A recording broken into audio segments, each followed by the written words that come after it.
War of the Visions is in its third year of service, and you have to give it credit. Not many gacha games get to that milestone, but then again, not many gacha games have the brand name of Final Fantasy to get behind. Recently, we had some quality of life improvements implemented on global, and as a veteran, I thought these were absolutely amazing.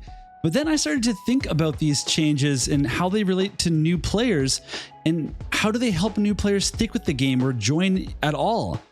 And I think that these changes actually highlighted a bigger problem with the game itself. So this video is going to be about my thoughts about the game, how it could be improved for new players, and in my opinion, what needs to change if we ever want to see War of the Visions grow its player base again. I don't think War of the Visions has any trouble getting players to join the game. I always have new players joining the Discord and checking out the game because they saw it somewhere.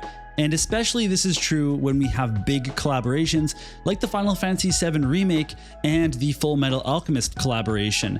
Tons of players joined for those, and I got 100 filled of my friend requests. Now, some of those are rerolls, but I only had one that actually ever completed a certain amount of guild battles, and that person never got to the second milestone of guild battles completed, which means that all of the accounts that linked to me or used my code did not continue playing the game. So the first example I'm going to talk about are some outdated systems in War of the Visions, and the specific examples I'll mention are resonance and equipment proficiency, but there is more that we could look at in another video.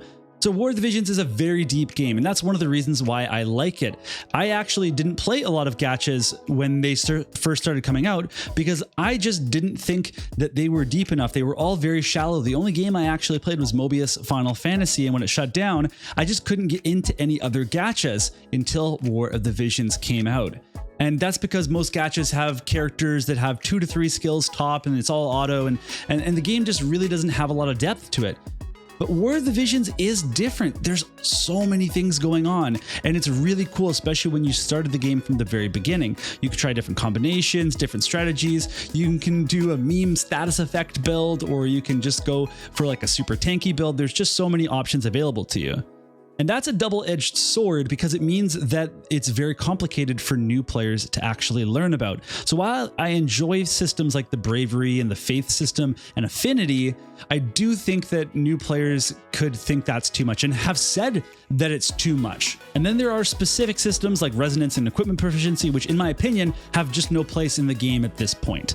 So I bring this up because recently the developers reduced the number of quests in order to get 10 out of 10 Resonance with an Esper. So instead of doing 1,000 quests, you only have to do 300. This is great for veterans who build Resonance across their entire roster as a part of their gameplay loop, but new players don't necessarily know how to do that.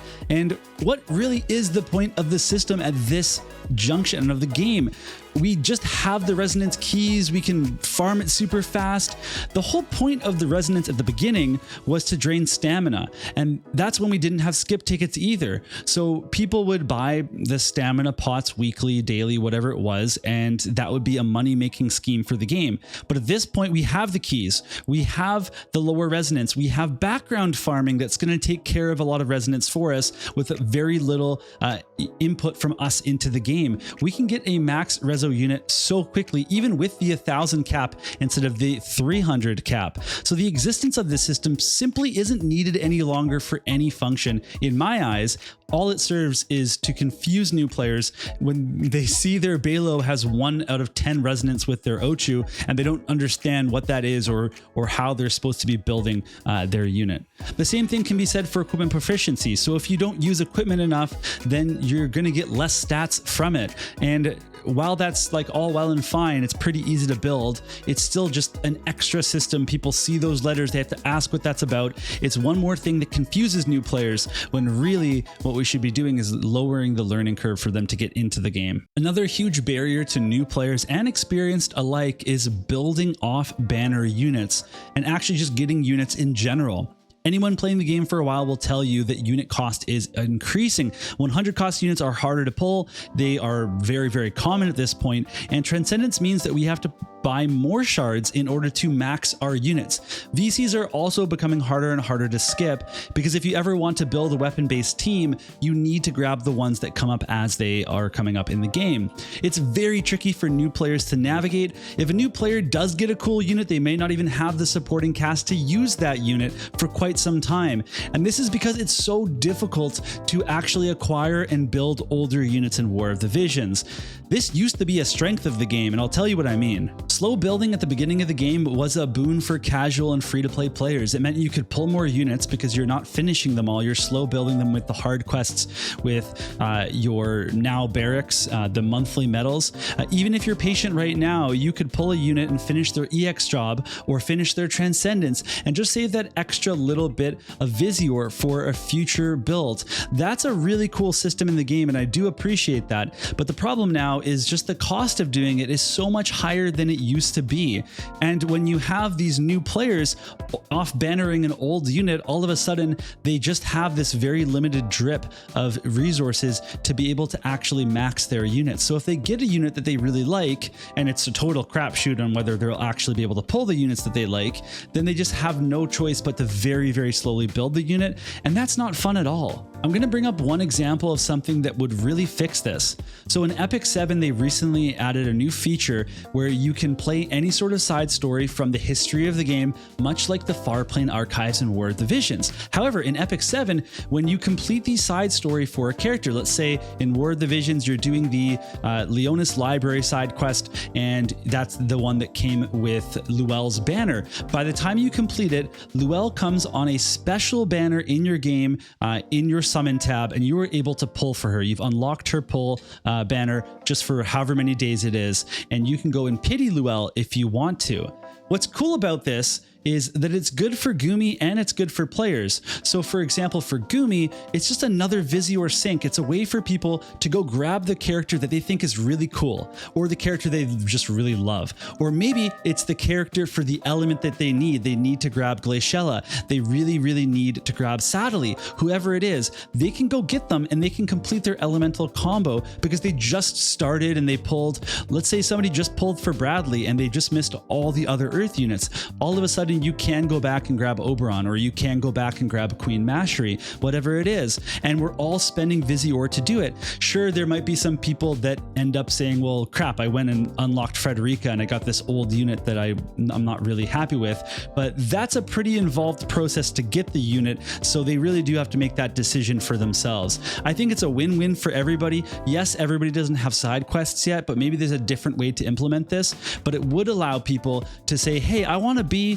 a fire player, and then they can go back and they can get Kingmont. They don't have to guess, when they might end up building out their fire team and wait for fire releases. It would allow people to actively build towards something in the game, and I think that's a great thing. I do think overall that pulling a new character also needs to be a little bit easier, whether that's just a more readily accessible amount of shards that you can straight up buy, because at least then you can just use the character right away. We'll spend the Visior, just give us the shards in the shop, because when it comes down to it, every other gacha game, when you pull a character, you can use them almost immediately. Maybe the things that you have to do to awaken them aren't actually like shards or anything, and if you've saved those, you can use those right away, but you can start using a character immediately in other gacha games, and you cannot do that in War of the Visions, not to any sort of effective level. And that's a really big issue for the game at this point, especially because, again, there's the rising cost of actually leveling a unit. I know that we can't just ask Gumi to be a lot cheaper,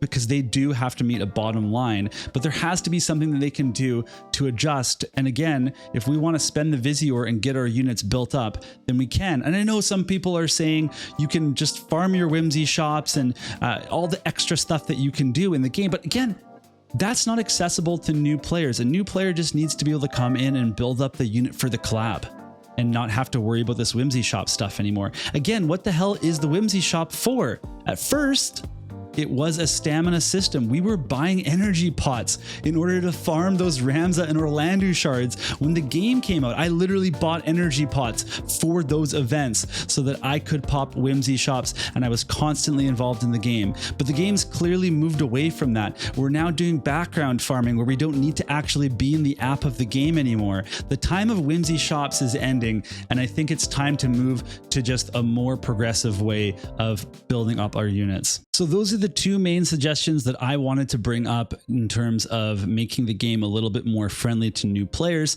There's tons of other things that we could talk about, so feel free to comment those down below. But I also wanted to mention that I made a community post about a month ago that was a question for new players that started War Divisions this year. Did you stick with it? Why or why not? What were the major reasons for you stopping?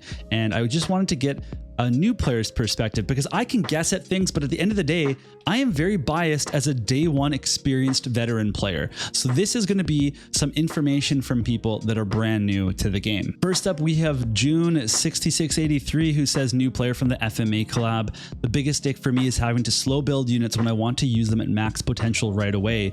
Compared to other gachas, that's not how it works. This is a big issue for this person. They also mentioned that raids are pretty short, and I do think that's fair for new players. For new players, you have to also understand that you just can't clear a lot of stuff for a while. Even the brutal quests, you can't do it. When you become an experienced player, you don't want raids to go on too long, because guess what? You become beholden to doing them because you feel like you have to, or you're going for a high score, and it becomes very frustrating to play more than 1 week of raiding. But I totally understand that from a new player. Then we have Pad Fei Long, who's a day one player, who wanted to mention that the biggest issue they have is that high ceiling for new players, the 140, the trust stones, the materials, all that stuff is a lot for new players to actually get into. We have I3 or I Blood Blaine, I don't even know how to say that. Started the game for the free Tifa, stayed for the Sephiroth, looked forward to Raph now. Most players quit because there is not a lot of in-game tutorial, and most get confused about what to do because there's so many banners. I had to look up videos on YouTube just to know what to do. I've been playing for just over a month now and I'm loving it. So that's awesome, and if that person's watching this video, let us know how you're doing now, because that's really interesting. Then we had Chris Porto, who played for a bit over a year and then quit because it just took too long to get a team that I felt good about. And then the resource scarcity was really tough for character levels, gear, all that kind of stuff.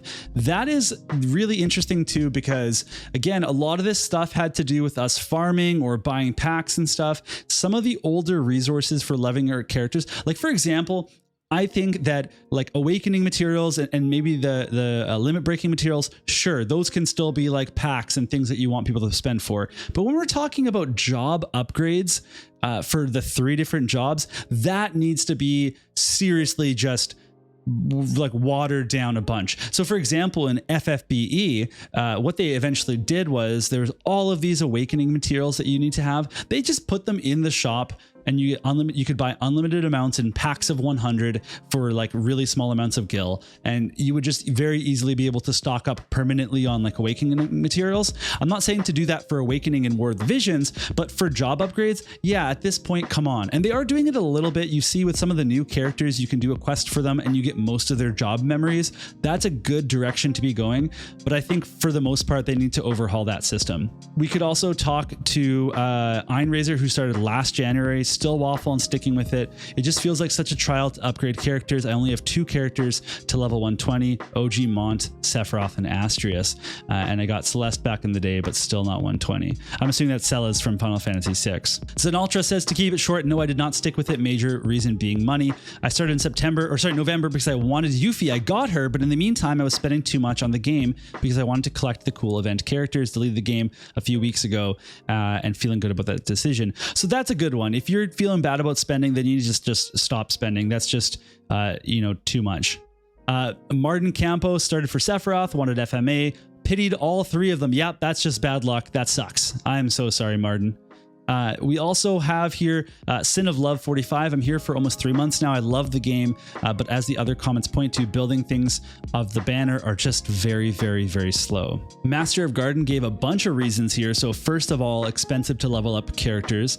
Units don't always have more than 3 move, and the missions take a long time. Now, you might be thinking, experienced players, why aren't you just autoing those missions? But guess what? I played a JP account for quite a while, starting from scratch during the FF6 collaboration.